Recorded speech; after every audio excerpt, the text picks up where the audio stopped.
I'm Davey. I'm Misty. DMWATS. Unscripted. Unedited. Unapologetic. Let's get it. What's going on, everyone? Welcome to another special episode of DMWATS. I am Davey. I'm Misty. And you guys know the deal. You know it's DMWATS. So we did a special for you guys last week on PTSD. We did. From a member's point of view. And so this week's special was we wanted to highlight a few different points of view. So we talked about from the member, myself, point of view. And so this week we're going to be talking about from the spouse, significant other, caregiver, girlfriend, or to some, whatever, whoever you have in your life that's going through this stuff with you, who has been through it with you and is constantly going through it with you. So. And technically, I guess we could say that the very first special, we did it from the dog's point of view. Tadsaw. We did a Tadsaw special on service animal through Tadsaw. Mm-hmm. So technically, I think we're hitting it from all perspectives. We're getting every angle right. But we are doing this because June is PTSD Awareness Month. Yeah. Mm-hmm. And really, we should be aware of it 365. Truth. Of course, those of us that live with it, we are aware of it 365. Truth. That is truth. But one of the things that we specifically wanted to highlight that you guys probably saw in the previous special was it's not an easy thing. No. And if you think it's easy for us to get up here and even talk about it, it's not. You know what I mean? But we also want to use our platform to let others know, like, hey, this is a real thing, and it's okay. Yeah, and it is extremely hard. We've geared up to do this all week. Yes. And there were days that I was like, yes, we're going to do this. And then, of course, life happens. Mm-hmm. And we weren't able to. And now I'm sitting here going, okay, well, I absolutely have to because this is very important to me and to him. And I don't want to. Yeah. But we're going to because it is necessary. And because it is from my perspective, all of you out there listening, turn down your volume because I'm going to be as real as I can be because that's all I know how to be. Yeah. So there might be cussing. Knowing me, there probably will be. Yeah. I'll do my best to keep it clean. But there are some things I'm passionate about. And one thing I'm passionate about is this man that sits next to me. So I kind of can get riled up. So I'm just a little disclaimer there. I'm not going to apologize for it. No. I'm just warning. But we also go by the 3 U's also: unscripted, unedited, and unapologetic. So here it is. It's raw and unadulterated, and here it is. And that's all. We're not going to apologize to that because PTSD or any facts of life that's what it is. Yeah. It is unscripted, is unedited, and it's definitely unapologetic. But these are, we feel that it needs to get out because these are things that people feel. Oh, absolutely. People don't want to hear if this and this and that and so on. And your brain, this. And then this, and they don't want to hear it. They want to know that. That's great. Right, but that's not telling people, hey, but you don't understand how I'm feeling. Right. So here is, this, like I said, this is from my spouse's point of view. So guys, take a listen. And, we hope it helps those out there. So we're going to go ahead and jump into it. Yeah. A little bit. So what we did was she's been with me through the start of it all. Yeah. She's been with me through the start of it all. The start of the symptoms, I should say. Well, and it's not even the symptoms that we couldn't deny. Truth. I can look back and hear stories of you that people have told me about and stories you have told me about. Mm-hmm. And I can sit there and argue in almost every story. Did you guys not notice that? Mm. You know what I mean? Yeah. I really can. Of course, there's always stories that are just, that's Davey. But then there's times that I'm like, and I've said it before, he wasn't being an asshole. He was calling for help. He was yelling for help, and he didn't even know it. And people talk about as a caregiver, and that's hard for me to even say. I mean, I am your caregiver, but I'm your wife first. Of course. And so it's very hard for me because a lot of times I'm like, I'm being a good wife. I'm not going the extra mile because of XYZ. I go the extra mile every day because I'm his wife. But then again, there is a separation in there sometimes, where I have to be the angry person. Yeah. And I have to fight for him, and I have to be his advocate, and I have to be his voice. And because of where it deals with and what it deals with, it is from a perspective of a caregiver. So I guess the only way, what I would like to kind of go back for a second, though, in our last special, from his point of view, we were talking about symptoms and things like that. And the one thing we didn't touch on were triggers. But you've got to understand that we are still new to everything that Davey has gone through. So we don't always know what the triggers are. In the early stages, it could have been an ambulance, a fire truck. You would hear, and it would kind of take you there. But you've worked through that. Of course, we live on a main street. You don't have any option than to, it's kind of in your face every day, all day long. And then there's, like fireworks is not a trigger for you. Right. So the thing is, like fireworks, some of my PTSD, it does stem from some things dealing with, mortars and so on and so forth. But I found that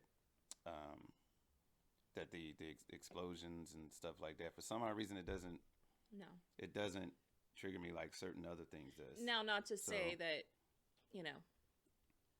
the douche behind us that keeps lighting off little M1000s occasionally at 11 o'clock at night doesn't startle. I mean, it startles the best of you. But it can, that can do it for you. That can do it. And it's one thing, I guess, when it's expected, it's the unexpected that does the rattling. So like it clearly around July 4th, I am expected to hear explosions, or even New Year's. But let's face it. When you're in a war zone, you don't know. You're just not expecting. You are, but it's easy to get complacent and be like, oh, okay, it's been cool. Let me go and do my job, and then there's the explosions. Sure. So, but and I think I want to say for everybody that triggers are extremely unique. And your trauma is unique to you, whether it be because of war or because of anything else. Your trauma is unique, and your triggers will be just as unique. And one day you might be able to handle something, and the next day you won't be able to. And you need to not look at that as a setback. It's just your brain doing what it needs to do. Right. And I think one of the things that probably can go from a wife, significant other. For this episode, I'm gonna say my wife. For my wife. You. For my wife. You're starting to confuse me. Yeah, it was like, so caregiver, this, whatever. But how many personalities do I have? But this is for everybody. That's all I'm saying. But from my wife, what helps is that she knows me. Yeah. And so knowing the individual, it's easy to, not so much easy, it's more.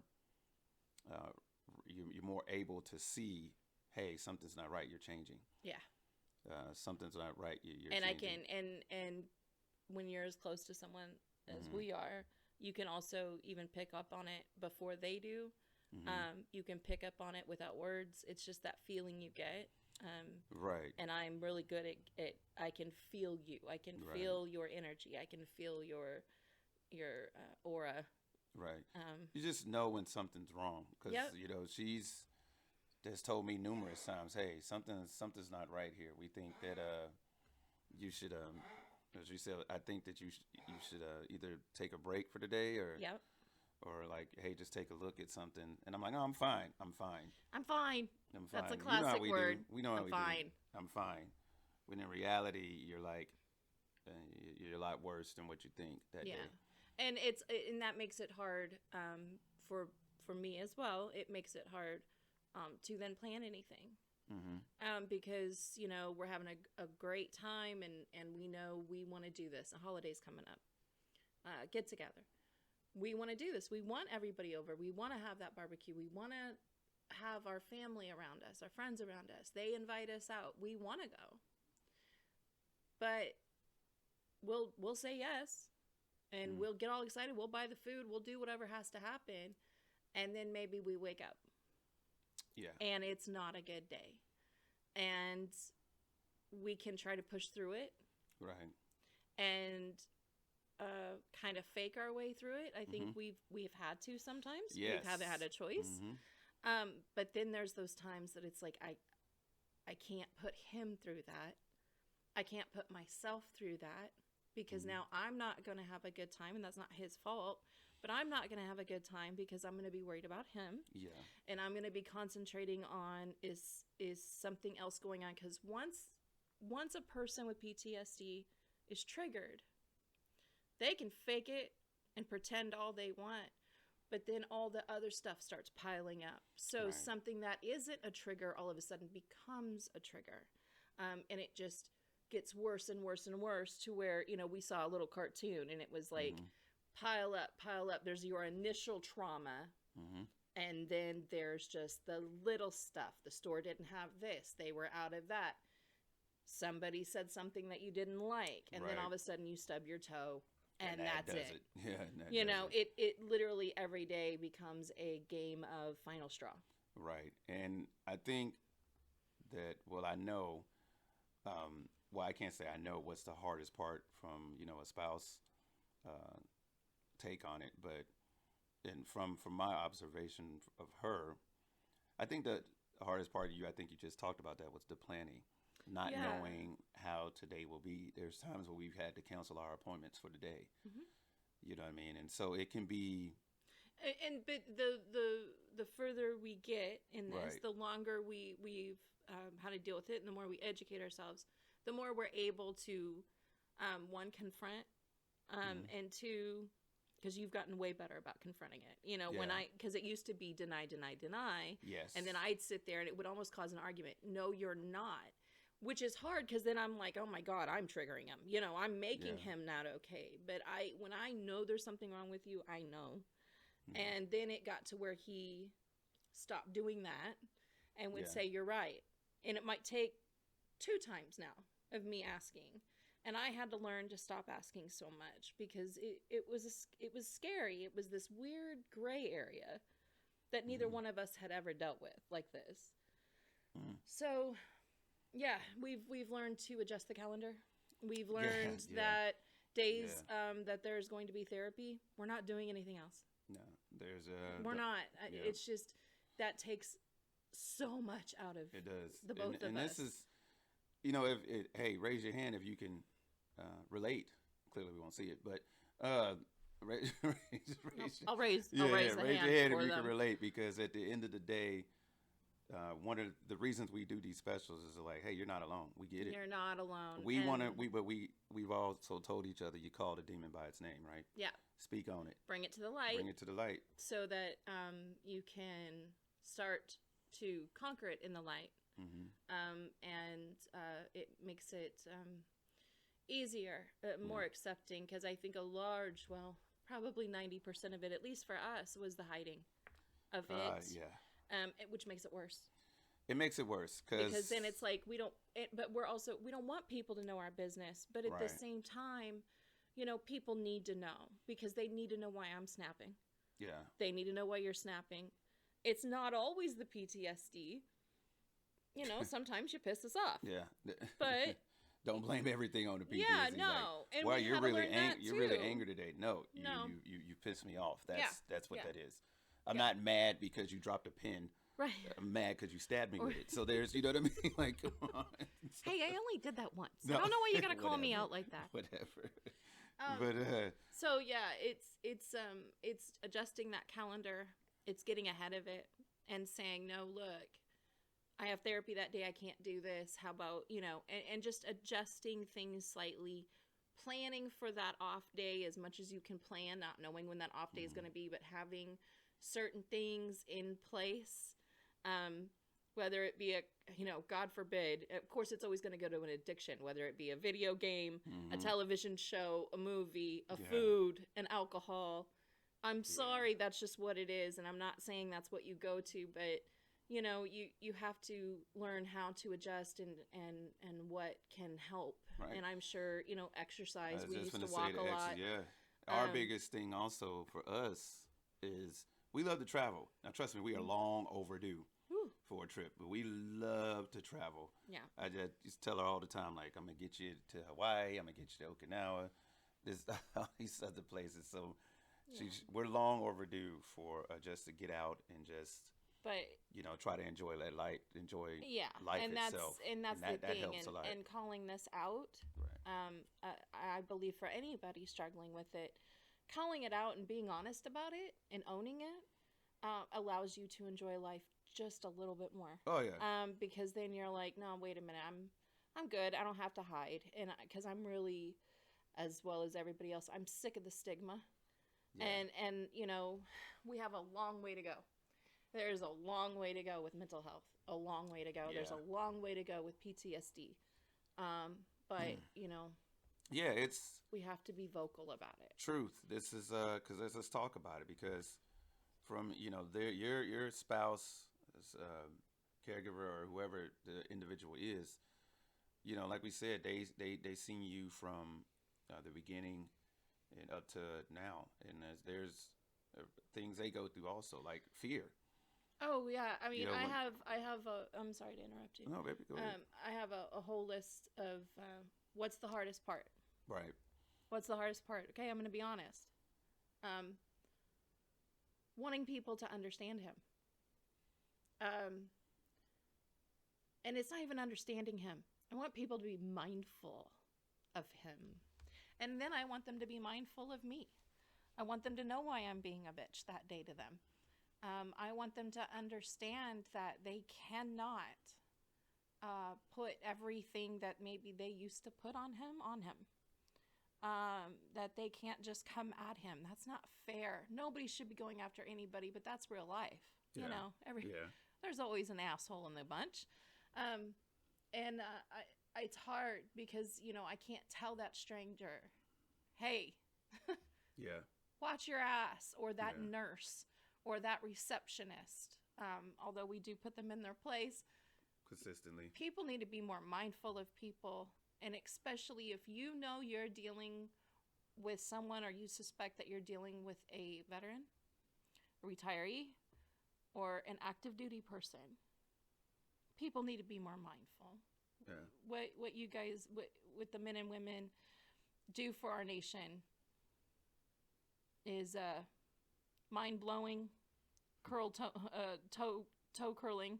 It's just, you guys need to be more mindful, and I think that's hard for me, because I'm like, I don't understand how people get away with being jerks. Fear is very hard for me. It's a light way of putting it. So. Yeah. You know me. Yeah. So I have a lot of fear. I fear, especially when he leaves, to go by himself, even with Nala, which he does when he leaves. He goes with Nala. Our dog, our service dog. There are days that are easier than others. And then, there's those days that, what if he's going to encounter someone that's not mindful? What if somebody's going to have an issue with Nala? What if Nala has an issue with someone? And, it's just, there's a lot of fear in there. And then it's, am I doing everything I should be doing? Am I advocating when he can't find his voice? Am I doing what he needs of me when he can't do it himself? I mean, there's just, we're human. And I always am able to hide it and bring myself out of it. But then there's times I look at you and I'm like, hey, this really scares me. Yeah. Especially when the whole, here we are in a pandemic, and Black Lives Matter had really kicked off, Mm-hmm. And we live in a small town in Kansas that's predominantly white. Mm-hmm. And here you're going out there with PTSD to go to a store with a service dog who's a pit bull. Yeah. I went into full panic mode. Yeah. Didn't I? I was like, there was so much more than just, it was the climate, it was everything. And we were still new. We hadn't even retired yet. We were still new to the condition. And right. And, yeah, that part was a bit difficult. That was hard. Because, you know, if I'm in my uniform, it's all smiles. Hey, how's it going? If he's in his uniform, it's fine. Yeah, but other than that, I'm He's just big dude guy. with the pit bull, you know, and when she's in training, you know, trust me, the looks we get, but it's all right. There's that, and that's like she said, there's that fear. Yeah, there's a fear. The fear that like, hey, on so people many won't levels. or I won't even get to explain what's going on. You know what I mean? Because you don't want to walk in. None of us are gonna walk into a store like, hey, don't worry, I got PTSD. It's cool. So everything's cool. What's happening over here? Don't worry about me. It's dog. Yep, over here. This guy, PTSD. So that's not what's going to happen. Typically, we like to keep a low profile, you know, and that's just that. Half the time we're, you know, folks with this, if we go outside, right, you know, we're like, all right, I want a little store. If I have to do this, I want a store where I know not many people go. In the middle of the day, do I know that the only people that are going to really be there are other retirees? Yeah. You know what I'm saying? And where everybody else is at work. And I'm gonna have my service dog, and those people will understand. And like we, you know, and that, but we're here to call everything out, though. That's what it is. Whether you like it or not. We're gonna call it all. This is our experience with it, right. And we're still learning from it. And so, you know, this is what I'm going through. This is what he's going through. Right. And is it hard on me if you see me or you hear the waver in my voice or you're watching us and you see the tears in my eyes? Yeah. Because this is his story. I'm just a part of it. And I don't like saying what it is. I don't like talking about it because I don't ever want him to think that I am demeaning him or being disrespectful, or that I'm treating him differently, because I really don't.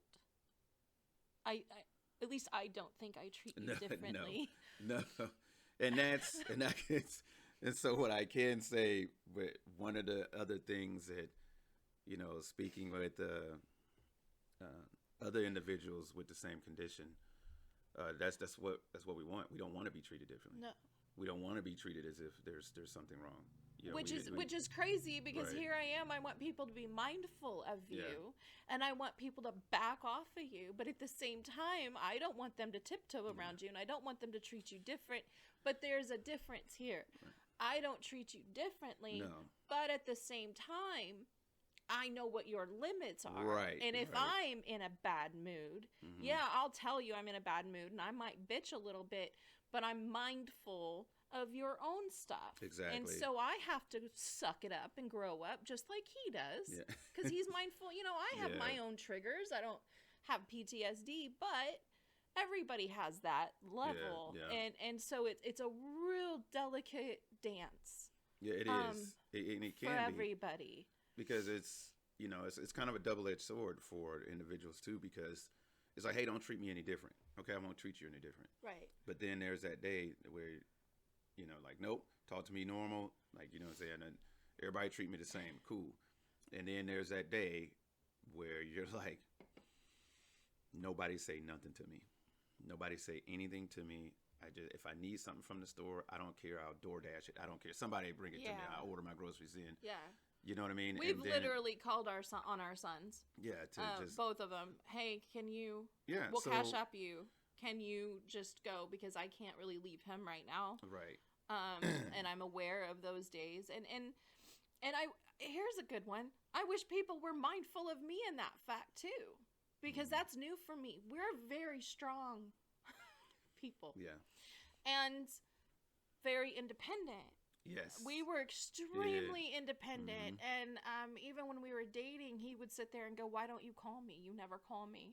And I'm like, because you call me every 5 minutes. Like, there's that. But but it didn't start out to be that way. You ain't got it. But like, saying. I was the one that was just constantly. You were in love with me, so. Don't try to act like you didn't call me too. She called me too, whatever. Don't let her fool y'all. You used to get on to me. You don't even call me at work because you're working. But... You know, that's the thing. We were I'm not going to say we weren't always together, because we were, but we very much had two different jobs. I was a bartender. He was, daytime. I was nighttime. Mm-hmm. So we made it work on the weekends. Right. But then as the PTSD progressed, as it came out, it did, come out more. And so we had to learn to be together a lot more, because you needed me. And I wanted to be that person for you, and I still do. Do you know what I mean? Yeah. But that was hard, because you took it's two very strong-willed people that were independent, and we literally have become one. Yeah. I mean, yeah. joined at the hip. And there's Yeah. nothing wrong with that, and we're okay with that. And until we get through this, and I wish people were mindful of me. I wish he's just controlling you bullshit would stop. No, he's not. This is a human being that is in need of some help right now, that is going through a very unique experience. And if I'm the one he has latched onto for comfort, and to be his voice for him when he can't, then that's my honor. And I say that to everybody. It's my honor. It's my privilege to be on this journey with him. And y'all need to stop and think for a second why you're being so selfish. Yeah. Because there's excuse me, baby. Okay. No, there's it's fine. no. I'm kidding. No. Well, there's a thing there too. Because she supports me 100% with this. And I can say, like, having that support, from your spouse, because let's face it, there are people out there who as soon as they, unfortunately, significant other spouse found out, was like, no, I didn't sign up for this. Yeah, and they're and out. let's just call it like it is. This. We're not going to sugarcoat it. There are spouses who was like, hey, I'm up, and so that, or would rather, instead of recognize and help. right. I'm gonna call this one out and help their spouse and say, no, I made that vow. Sickness and in health. Will rather sit there and condemn the person and talk shit about the person, Right. and talk about their back and say they're just mean, or they're abusive, or they're this, instead of saying, hey, they're going through something. Now, Right. I'm not saying to stay in an abusive relationship. I No, mean, no, if there was anger in that way, yes, please seek treatment, seek help, seek safety. But I think you guys know what I mean, Right. because I could very easily turn it around and say, I'm the victim in all of this. The hell I am. I'm not a victim. My husband is going through something. And if that means that I'm sticking by him a little bit closer than the average wife, it's because I've made that choice too, until he is ready to do things differently. Yeah. And that is on his time.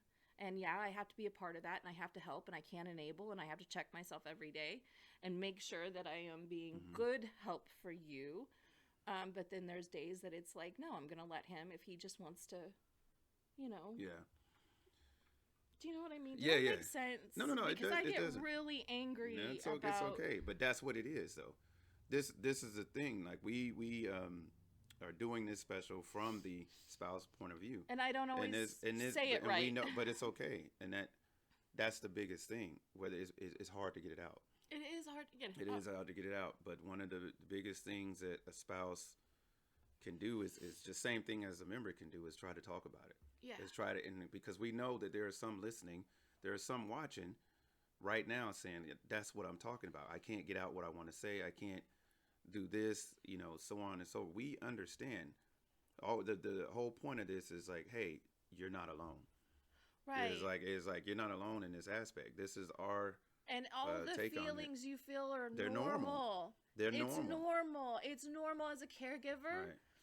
For me to sit there and go, because I have work, I have school, I have things going on just as he does in his own, space. We're together and joined at the hip, but we're still separate. We have our own things that we do. Right. And it's hard. And I feel horribly guilty when I'm like, I need to do this. Yeah. I've had to work through my own guilt because I'm like, wait a minute, because I don't want him to feel bad for his condition. You know, how he feels is way worse than I will ever feel. Yeah. And it's not meant to, but I'm also a human being, and I'm not going to sit there and say that I don't struggle with certain things, because I do. Of course. And then with this, it is going to be a struggle. Yeah. You know, from a spouse perspective, especially if it doesn't matter how long you've been with the individual. I could say, hey, if you've been with them for 20 years from the beginning of their military career until now, you know, each is still going to sting, whether it's been 20 years, 4 years, or 2 years. It's going to sting because this is uncharted territory for everybody. You know what I'm saying? When you understand this, people on the street, or even there's certain leaderships who have never experienced PTSD or never experienced a member seen with happen PTSD. Or And so, an episode. I call them episodes. right. And so, you know, from the support perspective, you know, you're learning as you go. You can watch as many videos, you can take as many CBTs, and you can go to as many briefings about this as you want until it is actually in your face.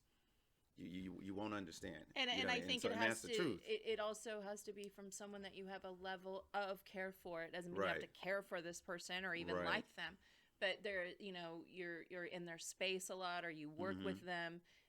I think when it hits different when it's someone you know, right, and that you interact with, right, because it can be like it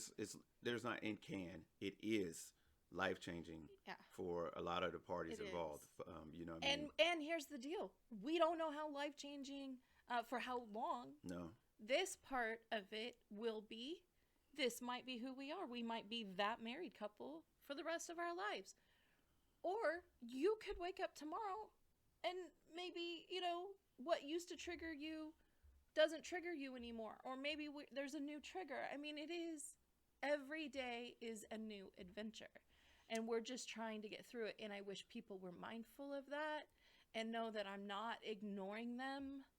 Because just like him, we're very social. We were out there. We were with everybody and, our friends and hanging out and do. And now we've just had to take a step back. It's not reevaluating. It's just we've got to take a step back and let the brain heal.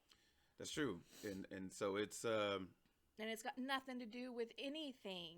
Mm-hmm. And I'm sick of being judged. I think we're so, at the same time, I don't give a shit because I'm not going to be judged by anyone that's not smart enough to understand what the hell is going on, and especially when we've told them. And that's the thing. So this is not, you guys don't get it twisted. That was really judgy, but it's just how I'm feeling. All of that needed to be said because there's other people out there going through the exact same thing right now.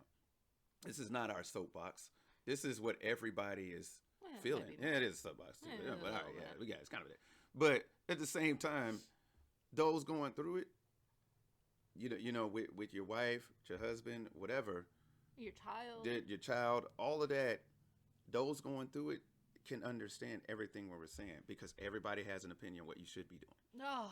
You know what I'm saying? Everybody thinks they automatically know because they looked it up on some therapist site or they saw a movie about this. So everybody knows what you should be doing to supporting this person, or you're not doing enough, or or he's this or she's that, and so on and so forth. Or what happened to them is not that bad. Yeah. That's a good one. Right. Or what happened isn't that bad. So, but let me tell you this.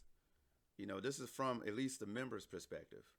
Every day that member is still on this earth, every day that member is still on this earth is it's a blessing. It is. Because the pain of going through this alone, from you think about our other brothers and sisters in arms who are going through this alone, who don't have somebody. You know what I'm saying? It's tough. It's really tough. So from excuse me, from a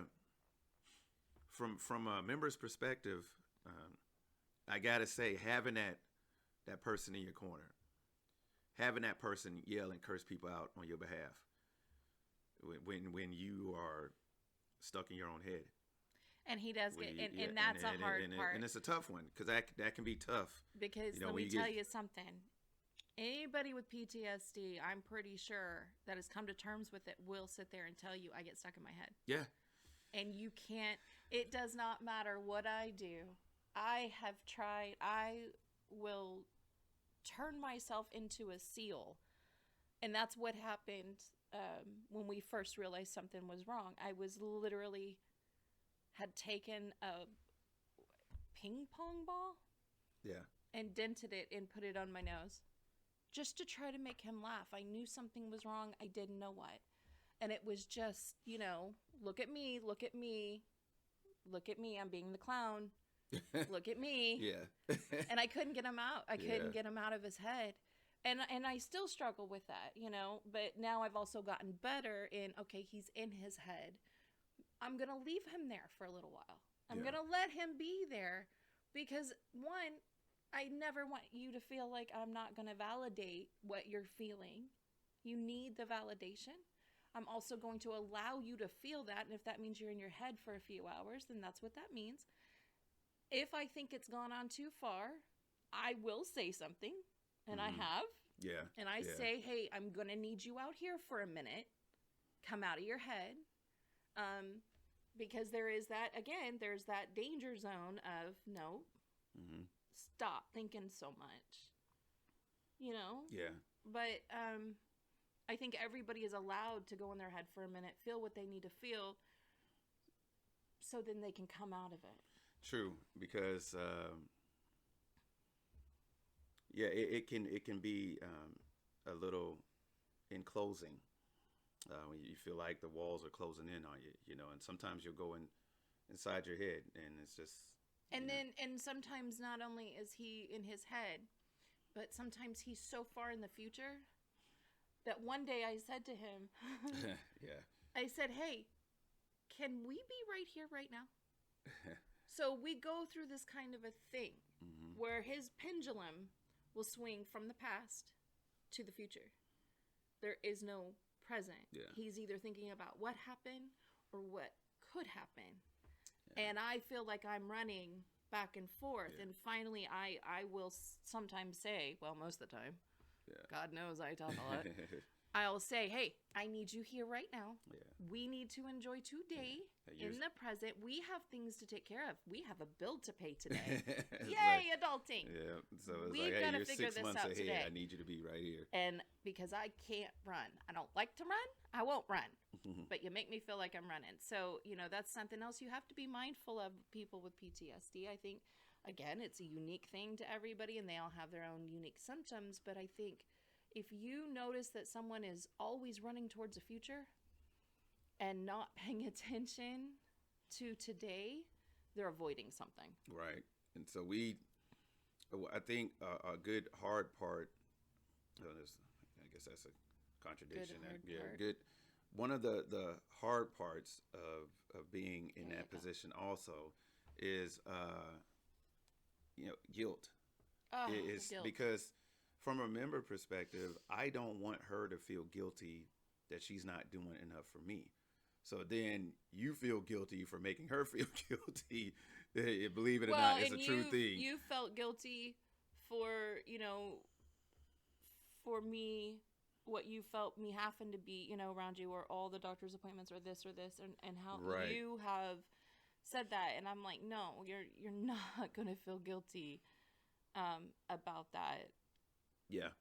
And I think that, with that, then if he feels guilty, then I feel guilty. Exactly. So then we're just like guilty. One big old ball of guilt. Like, we're not helping And then anything. We're ordering a pizza, and the next thing you know, the pizza's gone. And yeah. So the thing is that with that, though, that's okay to feel that sometimes. Yeah.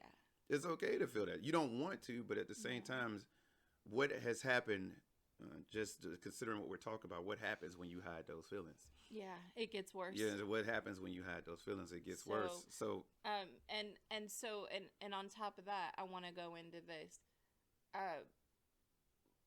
When people, people have to be mindful, and I think the hardest thing for you is then you're in this vulnerable state, right? Okay. And it feels like a perpetual vulnerable state, which is not easy for a military man of your stature. And then you realize you've been taken advantage of. Yeah. That because you didn't know what was happening with you, because you weren't seeking treatment, because you didn't know anything was wrong,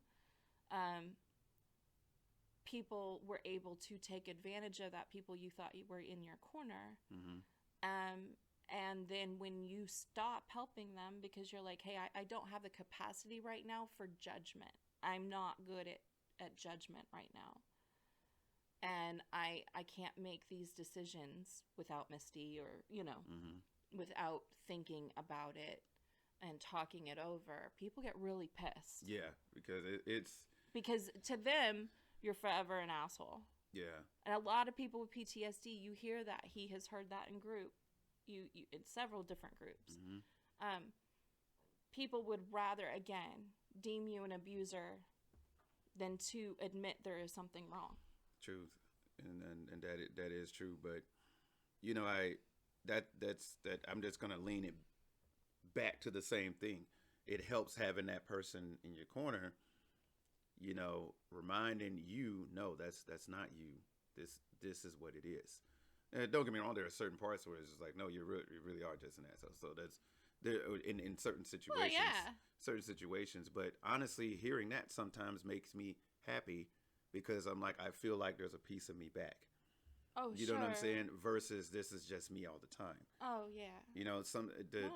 What I like about having my wife is the fact that, okay, and this probably goes totally against any man, or but it's like I actually don't mind sometimes my wife getting angry and yelling at me sometimes because to me it can feel normal rather than I'd rather hear her being upset because I had did something versus the fact that she's upset because it's like you're not doing something and it's because of this. Right. Like what man smiles through an argument? I do. Sometimes because I feel like, wow, this is a normal thing. This is a normal stupid argument. Right. You can, be mad at me because I grabbed all the groceries and I forgot one thing, or I grabbed the wrong thing. Like, you know what I'm saying? That is not an argument over that, but be like, hey, but I said this and you grabbed this. I'm happy because that's a normal husband-wife conversation. Or because I'm just annoyed that day. Yeah. Because I'm having a bad day and you're annoying me. Versus, and I'm like, I can't. Right. Versus, hey, you didn't remember this. You didn't remember this. You didn't remember this. You didn't remember this. And don't get me wrong, that doesn't turn into an argument. That turns into concern. Yeah. You know what I mean? Yeah. I'd rather have an argument over something that is normal over a conversation over something that's abnormal. Well, and I had to go through because obviously I've always been mouthy. You liked my honesty. Yeah, nobody ever noticed how mouthy you were at all. I didn't. I thought it was just, thing was great. But go ahead. Okay. I was always honest. He was too. We literally just, everything about us within the first month. Just, this is me, this is me, this is me, this is me, this is me. And so the minute something would happen that I didn't like, I'd say, hey, I don't like it. Yeah, don't do that. Don't say that. We had triggers, just normal relationship triggers. Then he was diagnosed. We knew something was wrong. So naturally, when something is wrong or you see somebody go through something, everybody steps back. Everybody does. As a spouse, I stepped back. I calmed my mouth. Hey, he's going through something. I'm going to help him through it, and I don't need to be mouthy. And then I probably went through that for 6 months, trying to figure out what it is I'm supposed to be doing, what it is I'm supposed to be saying. And they were the hardest 6 months of my life because I didn't want to make you feel bad. We're going through all of this, and it was a very emotional time, and I was so scared because I didn't know how we were going to come out to the other side of it. And I just remember one day, we owned a business, we were going through all this stuff, and I was still trying to be, it's okay, we can do this, and la la la, everything's rainbows and unicorns. And I just snapped. Yeah. I snapped and I was like, okay, yeah, you're going through this, but there's also a million other things we have to do, and I'm going to have to tell you that I need you to allow me to go back to being me now. I have to now. I need you to know that this is how you met me, and this is who I am, and it's got nothing to do with your PTSD. Life is shit on the other side of this right now, and I need my best friend, and I need my husband, and I know you're not always capable of being able to be maybe who you were in that moment when I met you, but I'm going to need you to go ahead and start coming back to me now. Right. Like, I've given you time. We're in therapy. Things are moving along. Right. I need you here right now. And so we had to find that balance. But you allowed me that moment, too. You allow me that moment of, I don't want to wait in the car while you're at a doctor's appointment. You allow me that. And I think that's so important. And I think for a good while, you know, it's that's why I like, you know, having that part, because it's like, look, I'm not going to allow you to go there. Right. You know, it's like, you know, that's why it's great and important and to have that support.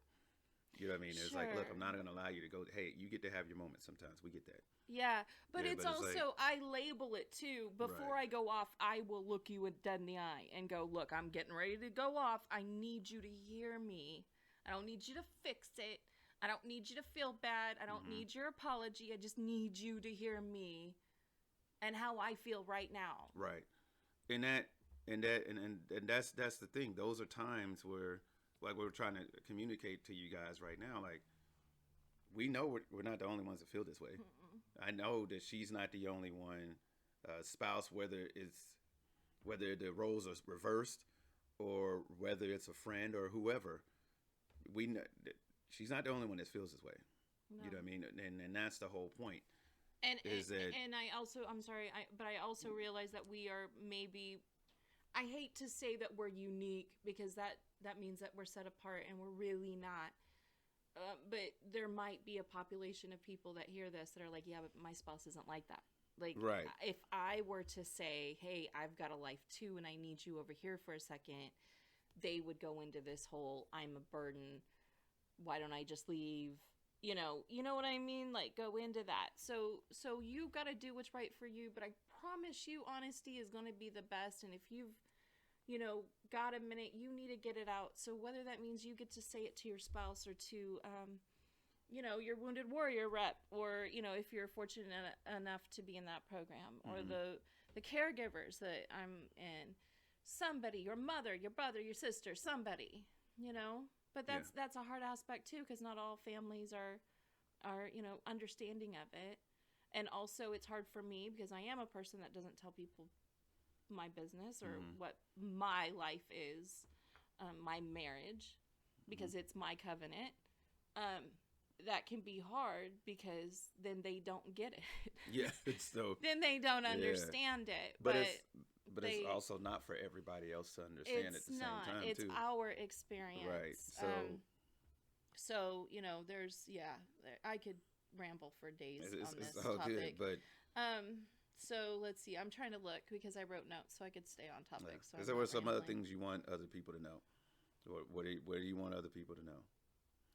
At least coming I from... get so mad when I hear other people talk about having a spouse that has PTSD, and they have PTSD, but you still want to play the victim role. That makes me so mad. I'm not here to be a victim. I'm not here for you guys to feel sorry for me. I accept this challenge wholeheartly. And if you can't accept that challenge, that's fine. That's you. There's nothing wrong with it. I'm not going to judge you on it. You're not me and I'm not you. But to tell someone, that is struggling in the middle of the night to sleep, having nightmares, having night terrors, reliving moments, and if, I'm being woke up in the middle of the night, that it's something other than what it is so, I get so mad at people.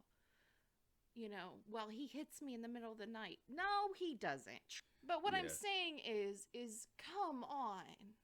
If someone is having night terrors, this man has ran out of the house at 3 o'clock in the morning. 3 o'clock in the morning. And I have had to chase after him. That's not him wanting to be the guy on a main road in his boxer shorts. That's not him. Truth. That is a part of what he had to go through, or what he does go through sometimes. And for people to sit there and go, well, he's only doing it because he wants to. Yeah. No, he's like not that. a streaker. That's not who he is. Nothing like that 3 a.m. Morning rush. Yeah. 3 a.m. morning wind, let me tell you. Gets no better than that. Going through your phone. Yep. But, that's... I don't know if I'm making myself clear, but don't sit there and tell me that, your husband doesn't like you so much that they hit you in the middle of the night. Really? Or are they going through a night terror? Are they awake? Is there something wrong? We've gone through this. The therapist told us we probably were going to have to sleep in separate beds, like get a mattress and put it up against our mattress to have that separation for 30 days. That there were ways to, get it. And then to which, when we left the therapy, I looked at him, because we have a lovely bed. We have a very comfortable bed. And I have fibro, so my body hurts all the time. And I go, okay, so who's getting the other mattress, you or me? Because I'm not leaving the bed. This was just a rhetorical. Like, I'm going to make you think that you have a choice.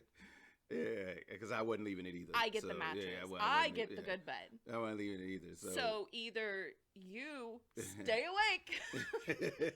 But we can figure this out together. Or I can, whatever needs to be done. But it also, I wasn't so ridiculously naive or wanting to be a victim that I would sit there and go, oh, he's just doing, under the mask of something because he secretly is an abuser and doesn't love me or doesn't like me.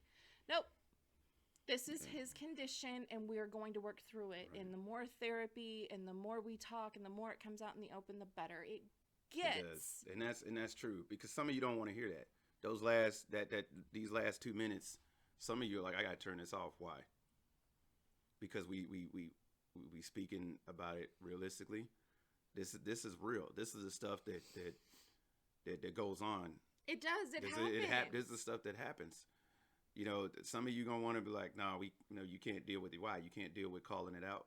Yeah, because anything he does is not done on purpose. Yeah, but this is not. He's conscious of it sometimes. The brain is an amazing computer, right. And we don't know the freaking program. Yeah, that's just the truth. We were not, but we are programmed every day. Right. And sometimes we are programmed and do not realize what the program has been. Right. And this is.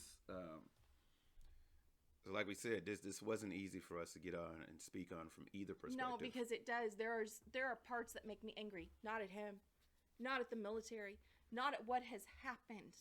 Yeah. In no way. What I'm angry about is the stigma. What I'm angry about is the after. Yeah. What I'm angry about is the lack of help, the lack of sharing, the lack of talking about it, the lack of understanding. The misconceptions, the misrepresentations of what people go through every day with this. And how dare they get blamed for subconscious, unconscious actions. Yeah, because there's this thing here is, obviously we try to, we're upfront and we share a lot of stuff. But clearly there are things that we're not going to put out there. But at the same time, if this sounds familiar to some of you, the whole point is that, hey, this is, like we said in the last one, you're not alone in this. You're not. But there is help.